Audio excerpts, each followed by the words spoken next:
जिस माँ के हाथ लोगों के घर साफ करते रहे, उसी माँ के बेटे ने एक दिन पूरे शहर का फैसला लिखना शुरू कर दिया।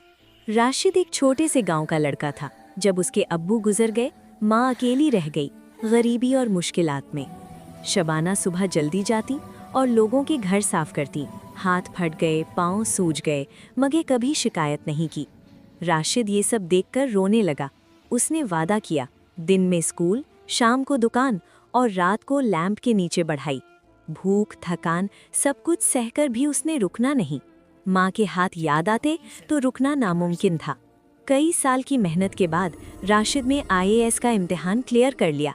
रिजल्ट आते ही वो भागता हुआ घर गया।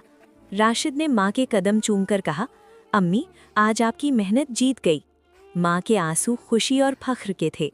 जिंदगी में कितनी भी मुश्किलात हों, अगर हिम्मत और मेहनत हो तो हर रात के बाद सुबह जरूर होती है। तुम्हारी कामयाबी भी इंतजार कर रही है।